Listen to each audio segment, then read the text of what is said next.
இதுதான் உண்மை.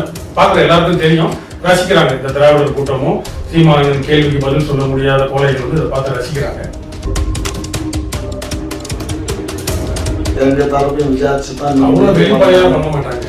அந்த அம்மா பேசுகிறப்பெல்லாம் பார்த்தீங்கன்னா வைகோ ஐயா பேர், பல நிர்மாணன், அப்புறம் வந்து திருமாவளவன், இந்த யூடியூப் கூட்டஸ், இவங்க ஐந்து கொத்தடி திமுகவாக பேசுகிற வாடகை வாங்கி இவங்க பேரெல்லாம் நம்ம அப்பப்போ சொல்லுவோம். ஏன்னா இப்போ பிஜேபியும் அதிமுக தாவேக்கா இவங்க 3 பேரும் ஒன்று சேர போகிறானுங்க. நான் அன்னைக்கும் சொன்னேன், இன்னைக்கும் சொல்கிறேன், இவங்க 3 பேரும் ஒன்று சேருவானுங்கன்னு. அன்னைக்கு வந்து பிஜேபியை வந்து தூத்திட்டு போனால் அந்த எடப்பாடி, அந்த அம்மாவுக்கு உச்ச நீதிமன்றம் போகிறதுக்கு டப்பு செலவு இவங்க கொடுக்க மாட்டாங்க. பாருங்க, தேவைப்படுறப்ப மட்டும் கூப்பிட்டு டிவியில் பேசுவோம். கடைசி வீடியோன்னு போட்டுருச்சு அந்த அம்மா. இப்போ அடுத்து என்ன பண்ணுவாங்க, கொஞ்ச நாளுக்கு அப்புறம் திரும்ப கூப்பிட்டு பேச வைப்பாங்க. திமுக தான் அடிப்படை. காங்கிரஸ்ல இருந்து இப்போ பாருங்க, இப்போ கலைஞர் தொலைக்காட்சியில் இந்த சீமான் ஆஜராகணும்னு சொன்ன உடனே எல்லாம் கம்யூனிஸ்ட்டு, காங்கிரஸ், எல்லா மகளிருமா இவங்கெல்லாம் சேர்ந்து குரல் கொடுக்குறாங்களாம். அதனால எல்லாரோட சீமானோட கேள்விகளுக்கு பதில் சொல்ல ஆற்றல் இல்லாத அனைவரும்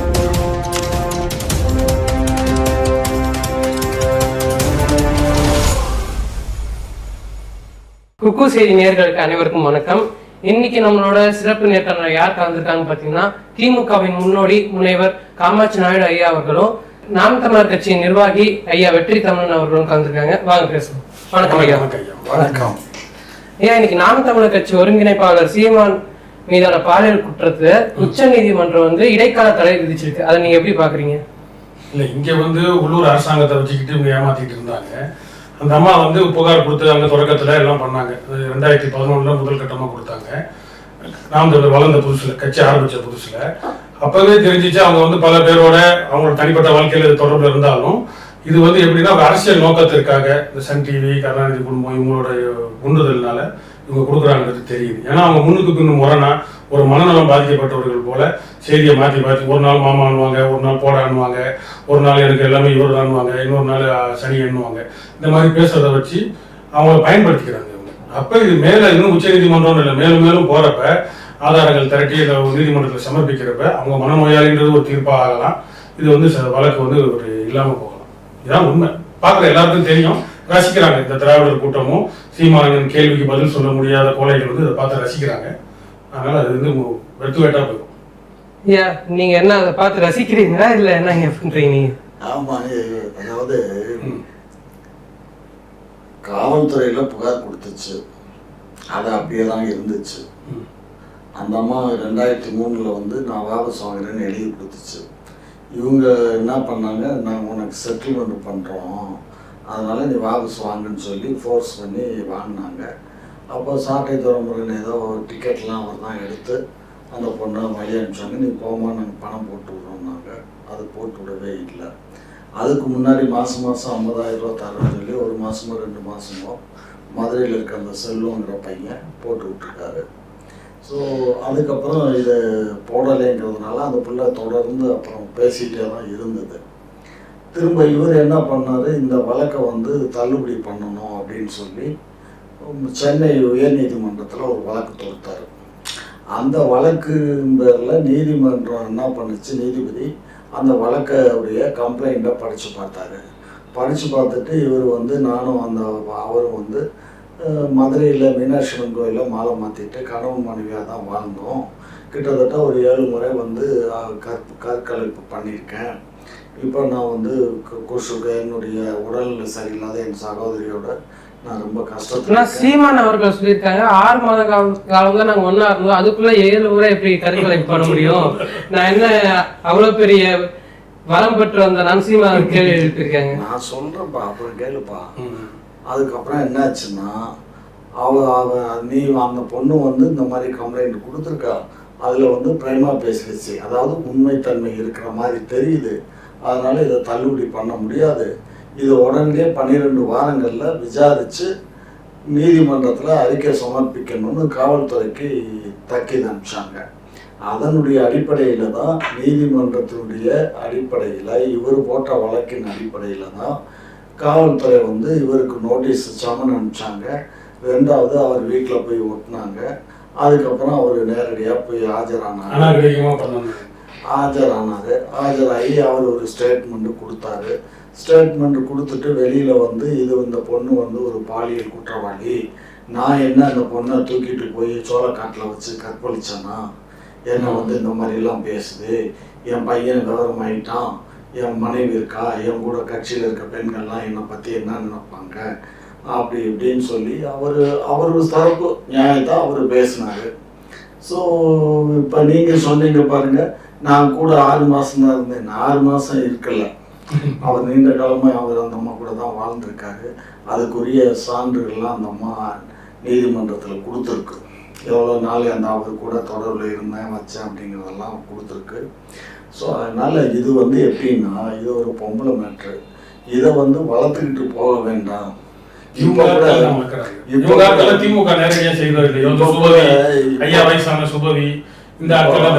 வந்து என்னன்னா, சுப்ரீம் கோர்ட்டை என்ன சொல்லியிருக்கு, பேச்சுவார்த்தை பண்ணி அந்த கைதை சும்மா முடிச்சுக்கோங்கன்னு தான் சுப்ரீம் கோர்ட்டே உத்தரவு போட்டிருக்கு. அதே மாதிரி தமிழ்நாடு கவர்மெண்ட் போலீஸுக்கும் நீங்கள் வந்து எங்களுக்கு வந்து முழு டீட்டெயில்ஸை வந்து எங்களுக்கு சப்மிட் பண்ணணும். ஏன்னா இது ஒருதலை பட்சமாக கொடுக்கப்பட்ட இதுதான் புகார். அவர் கொடுத்த புகாருக்கு யாருமே கேவியேட், போலீஸும் கேவியேட் போடலை. அதாவது இவங்க பேசுகிற மாதிரி நாங்கள் தூண்டுதல் பண்ணி இந்த அரசாங்கம் பண்ணுறதா இருந்தால் சுப்ரீம் கோர்ட்டில் இவர் வழக்கு போட்டது தெரியும். நாங்கள் உடனே கேவியேட் போட்டிருப்போமா இல்லையா? எங்க தரப்பையும் விசாரிச்சு தான் வெளிப்படையாக பண்ண மாட்டாங்க. அந்த அம்மா பேசுறப்பெல்லாம் பார்த்தீங்கன்னா வைகோ ஐயா பேரு, பல நெடுமாறன், அப்புறம் வந்து திருமாவளவன், இந்த இவங்க யூடியூப் கூட்டர்ஸ், இவங்க அடிமைகள், கொத்தடிமைகள், திமுகவாக பேசுகிற வாடகை வாய்க்கு, இவங்க பேரெல்லாம் அந்த அம்மா அப்பப்போ சொல்லும். ஒரு எபிசோடுக்கும் எப்போ வருதோ அப்போ வரும். இப்போ கடைசி எபிசோடில் வீரலட்சுமியை கூட்டிகிட்டு வந்தாங்க. வீரலட்சுமின்ற ஒரு மகளிரை கூப்பிட்டு வந்தாங்க. அந்த அம்மாவும் சரி சொல்கிறத பாருங்க, அவர் கிறிஸ்டின்னு, சரி ஓகே, அவரு மீனாட்சி அம்மன் கோயிலில் தாலி கட்டினாரு. நானா கணக்கு உங்க கணக்கு. அப்போ முன்னுக்கு பொண்ணு கிறிஸ்டின்ன்ற, அப்புறம் வந்து மீனாட்சி அம்மன் கோயிலில் தாலி கட்டினாருன்ற மாலை மாத்தினாருன்ற போட்டோ இருக்கா? அதனால இவங்க மாறி மாறி ஒரு விஷயம் புரிஞ்சுக்கோ. நீதிமன்றம் இப்போ உச்ச நீதிமன்றம் சொல்லியிருக்கு, out of the court settle பண்ணுங்கன்னு சொல்லியிருக்கு. இதையும் வளர்க்காம மாப்பிள்ளை சார் என்ன பண்ணணும்னா, அந்த பொண்ணு நேரடியாக அந்த பொண்ணை இவர் கூப்பிட்டு பேசினார்னு வச்சுக்கோ, அது மான உடனே மயங்கிரும். அப்படித்தான் சரியா, ஏற்ற மாதிரி ஒன்றும் பேசாதீங்க, இந்த நீ கஷ்டப்படுற இல்லை, உனக்கு என்னால் முடிஞ்சது இவ்வளோ தர்றேன், நீ இனிமேல் உனக்கு எனக்கும் தொடர்பு இல்லைன்னு எழுதி கொடுத்து கோர்ட்டில் கொண்டு வந்து போட்டுட்டு போயிட்டே இரு அப்படின்னு சொல்லி ஏதாவது ஒரு செட்டில்மெண்ட் பண்ணார்னா அவருக்கும் அவருடைய அரசியலுக்கும் எங்களை மாதிரி நெருங்கி பழகக்கூடிய நண்பர்களுக்கும் உதவியாக இருக்கும். அப்படி அவர் நேரடியாக பேச முடியலைன்னா கூட அவருடைய கங்கரன்ஸில் அவருக்கு வேண்டியவங்க எவ்வளோ பேர் இருக்காங்க, அவங்கள விட்டு கூட பேசலாம். ஏதாவது பேசி இதை செட்டில்மெண்ட் பண்ணுறது நல்லது. ஏன்னா அது வந்து பெண் மேட்டருங்கும்போது நாளைக்கு இது ஒரு அரசியலில் நாளைக்கு எனக்கு என்னை பொறுத்த மட்டும் 2026 எதிர்கட்சியில் வந்து உட்காரக்கூடிய அளவுக்கு வெற்றி வாய்ப்புகள் இருக்கலாங்கிற ஒரு தன்மை இருக்குது என்னுடைய கால்குலேஷன் படி. ஏன்னா இப்போ பிஜேபியும் அதிமுக தாவேக்கா இவங்க 3 பேரும் ஒன்று சேர போகிறானுங்க. நான் அன்னைக்கும் சொன்னேன், இன்றைக்கும் சொல்கிறேன், இவங்க 3 பேரும் ஒன்று சேருவானுங்கன்னு. அன்னைக்கு வந்து பிஜேபியை வந்து தூத்திட்டு போனால் அந்த எடப்பாடி, இன்றைக்கி மறுபடியும் அவன் காலில் போய் சரண்டர் ஆகி அவனுக்கு பொன்னாட இவன் போத்தா, இவனுக்கு பொன்னாட அவன் போத்தா, இவங்க 2 பேரும் உள்குத்து வேலை பார்த்துட்டானுங்க. சரியா? அதனால் எது ஏற்படுனா எங்களுக்கு போன தேர்தலில் இவங்க எல்லாம் ஒன்றா தானே இருந்தானுங்க, என்ன பிடுங்கினானுங்க, அதை பற்றி கவலை இல்லை. சரியா? ஆகையினால இப்போ இவருக்கு சான்ஸு, மக்கள் வந்து தனித்து நிற்கிறாருங்கிற அந்த ஒரு சிம்பதிக்கு இருக்குது. ஒரு ஒழுக்கமான இவர் இந்த பொண்ணுக்கு ஏதாவது செட்டில்மெண்ட் பண்ணிட்டாருன்னா சரி பரவாயில்லையா, அவர் ஒரு மனுஷன் ஏதோ தொட்டார், அதோட கொஞ்சம் காலம் வாழ்ந்தார், ஏதோ அந்த பிள்ளைக்கு ஏதோ செட்டில்மெண்ட் பண்ணாருங்கிற ஒரு நல்ல அபிப்பிராயம் மக்கள் மத்தியில் வந்துடும். அதை வந்து திரு சீமான் அவர்கள் செய்யலை. இப்போ செட்டில்மெண்ட்னா இப்போ அண்ணன் வந்து இவ்வளோ நாள் வந்து பேசலை இந்த வழக்கு சம்மந்தமாக. இந்த பொம்பளை வந்து அவங்க அம்மாவை திட்டம், எல்லாரையும் திட்டம், சம்மந்தம் இல்லாமல் பிரபாகரன் பிள்ளைமாரு, நானும் பிள்ளைமாரு, நெடுமாறன் கட்சி வச்சிருக்கிறாரு, அவர் வந்து பிரபாகரன் பேசலாமான்னு தேவையில்லாத பிரச்சனைலாம் பேசிச்சு. அவருக்கும் அந்த அம்மாவுக்கும் உள்ள பிரச்சனையை பேசாது, இதெல்லாம் ரசிச்சுட்டு இருந்தாங்க இவங்க தான் இவங்க தரப்பு. சுபவி இந்த போன்ற ஆட்கள். ஆமா, இது இந்த பொண்ணு நான் ஏயா ஏமா இப்படி பேசுறேன்னு கேட்டீங்களா? நீ உன் பஞ்சாயத்தை கோர்ட்ல பாரு, உன் பக்கம் நியாயம் இருக்கிறத மட்டும் பேசி இந்த பிரச்சனை மட்டும் யார் பண்ணா அது கண்டபடிக்க பேசுறத இவங்க தொலைக்காட்சியில போட்டு வேடிக்கை பார்க்க. எங்க தொலைக்காட்சியில இருந்தோ தொலைக்காட்சியில போட்டோம். எந்த தொலைக்காட்சியில போடலையா? அதாவது அந்த காவல் நிலையத்துல போகும்போது எல்லா பத்திரிகையும்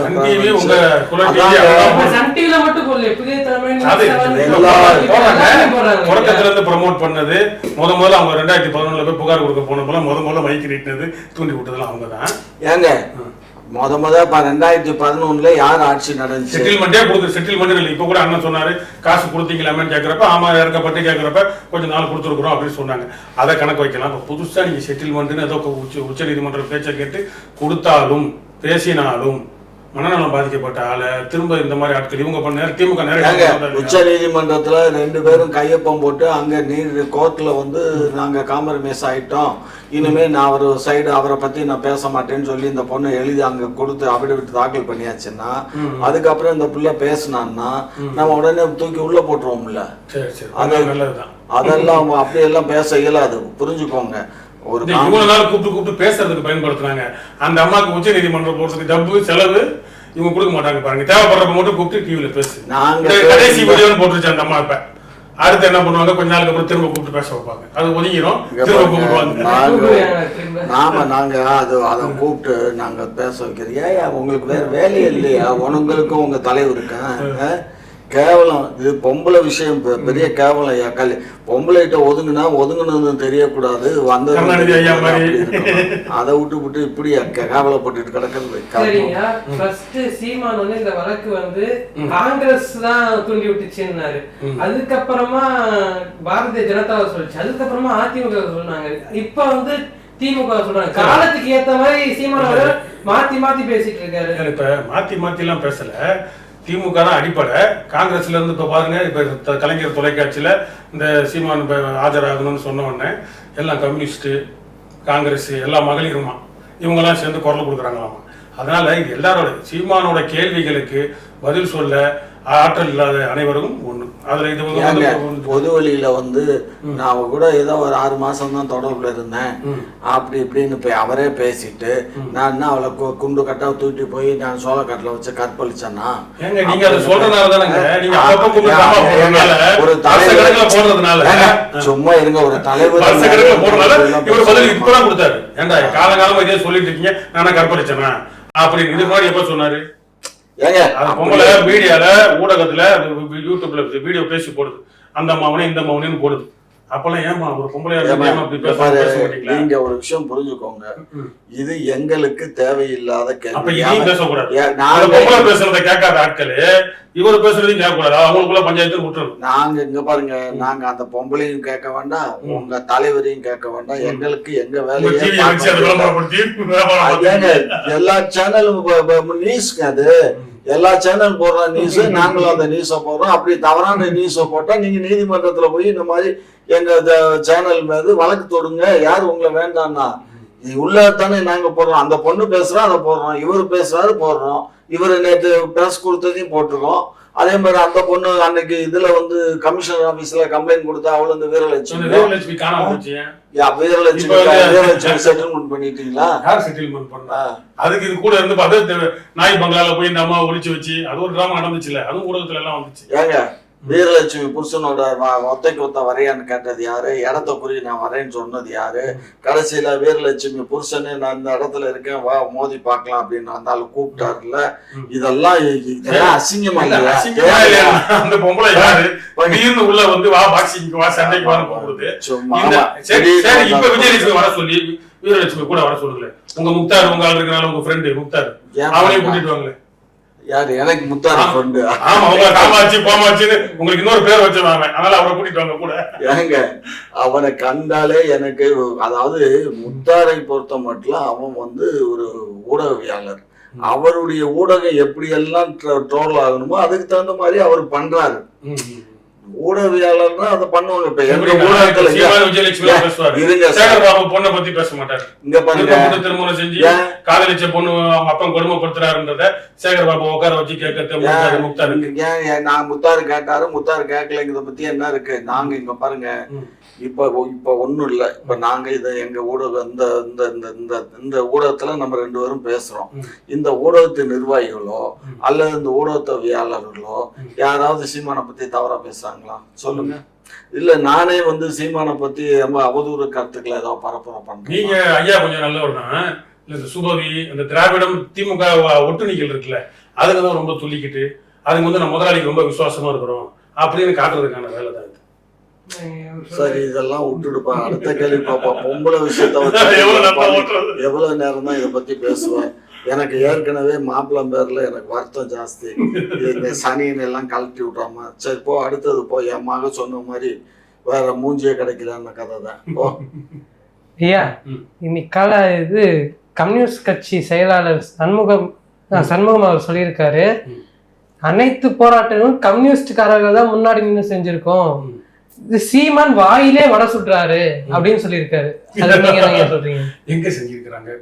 அரசியல் நீங்க இன்னைக்கு பொம்பளை விஷயத்துல இல்ல அரசியல் போராட்டம் தான். நான் சொல்றேன் அரசியல் போராட்டம் தான். நான் 2008-7 அமெரிக்கன் கல்லூரியில படிக்கிறப்ப கம்யூனிஸ்ட் போராட்டம் பண்ணி பார்த்துருக்கேன். பெரியார் பேருந்து நிறுத்தம் பக்கத்துல. எதுக்கு பண்ணாங்க அப்படின்னா, பேருந்து கட்டணம் இல்ல, பஸ் டிக்கெட் 2.25 ரூபால இருந்து 3.25 ரூபா ஆயிடுச்சு அப்படின்றதுலாம் போராட்டம் பண்ணிருக்காங்க கம்யூனிஸ்ட். ஆனா கருணாநிதி ஐயா என்ன பண்ணாருன்னா, கலரா பஸ்ஸை விட்டு இந்த 3 ரூபா 2 ரூபா 4 நாளைக்கு போராடின கம்யூனிஸ்ட் 17 ரூபா 20 ரூபா 13 ரூபான்னு டிக்கெட் ஏத்துனாங்க. கலரா டீலக்ஸ் பஸ், அந்த பஸ் இந்த பஸ்ன்னு விட்டு கலர் டப்பா சோப்பு டப்பா மாதிரி மாத்தி விட்டு கருணாநிதி தான் முதல்ல ஆரம்பிச்சாரு. அப்ப எங்க போராடினாங்க இவங்க? 50 பைசா 10 பைசாவுக்கு போராடின கம்யூனிஸ்ட் பேருந்து கட்டணத்தை உயர்த்துறப்ப எங்க போராடினாங்க? தனியார் மையம் கல்வி இன்னைக்கு கோடு வச்சு எல்லாம் கல்வி எட்டா கனியா இருக்கு ஏழை மக்களுக்கு, அதுக்கு எங்க போராடினாங்க? நீங்க அந்த காலத்துல போராடினீங்கன்னு சொல்லுங்க, அதோட நிறுத்திக்கங்க. இப்ப வேற எங்க நீதி எனக்கு எங்க போராடினீங்க? மம்தா பானர்ஜி கள்ள ஓட்டு போடுதுன்னு சொல்லிட்டு அதுக்கு மூலக்கடையில சாலை மறியல் பண்ண கேனப்பல்ல. மம்தா பானர்ஜி அங்க கம்யூனிஸ்ட் வரக்கூடாதுன்னு அங்க மேற்கு வங்கத்துல உள்ள எதிர்கட்சி அவங்க அங்க கள்ள ஓட்டு போடுறாங்கன்னு இங்க மூலக்கடையில போராட்டம் பண்ண அறிவிலிகள். மற்றபடி அவங்க இன்னைக்கு மக்கள் பிரச்சனைக்கு நின்றாங்கன்னா பாராட்டலாம். இவ்வளவு கடுப்பு என்ன தெரியுமா? அந்த கம்யூனிஸ்ட் கட்சியினுடைய அந்த இவரோட மிஸ் அந்த அம்மா இருக்காங்க இல்லையா, தலைவி, அந்த அம்மா சீமான் மேட்டர்ல அன்னைக்கு பப்ளிக்கா அறிக்கை விட்டுச்சு.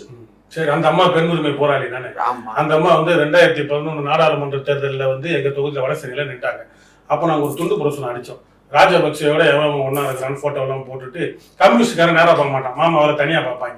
அப்போ திமுக குடும்பம் இந்த திருமாவளவன் போனது, ஸ்டாலின் போனது, ஸ்டாலின் இல்லை இந்த திமுக உறுப்பினர்கள் எல்லாம் போன ஃபோட்டோஸ்லாம் போட்டுட்டு துரோகிகள்னு போட்டிருந்தோம்.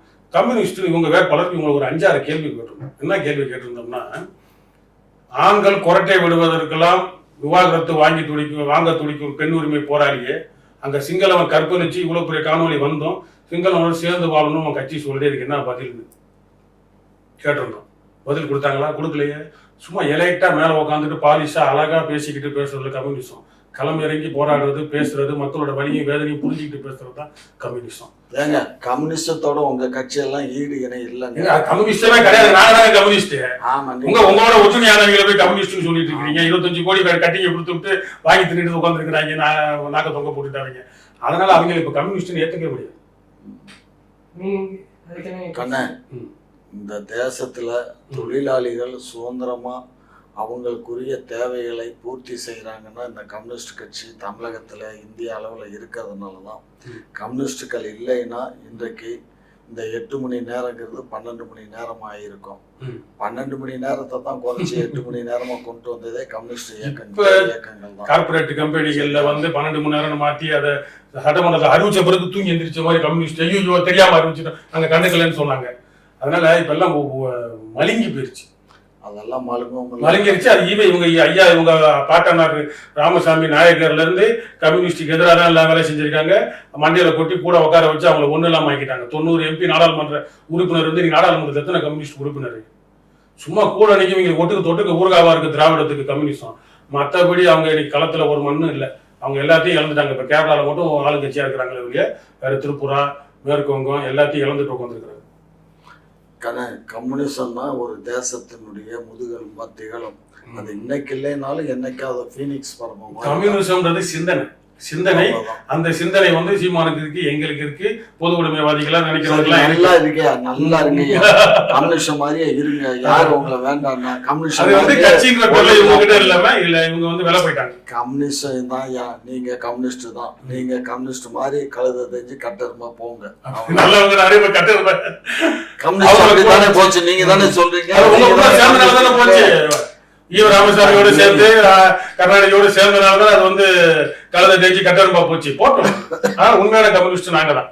அதான் நீங்க உண்மையான கம்யூனிஸ்ட், நீங்கள் நாசமா போங்க, அவ்வளவுதான்.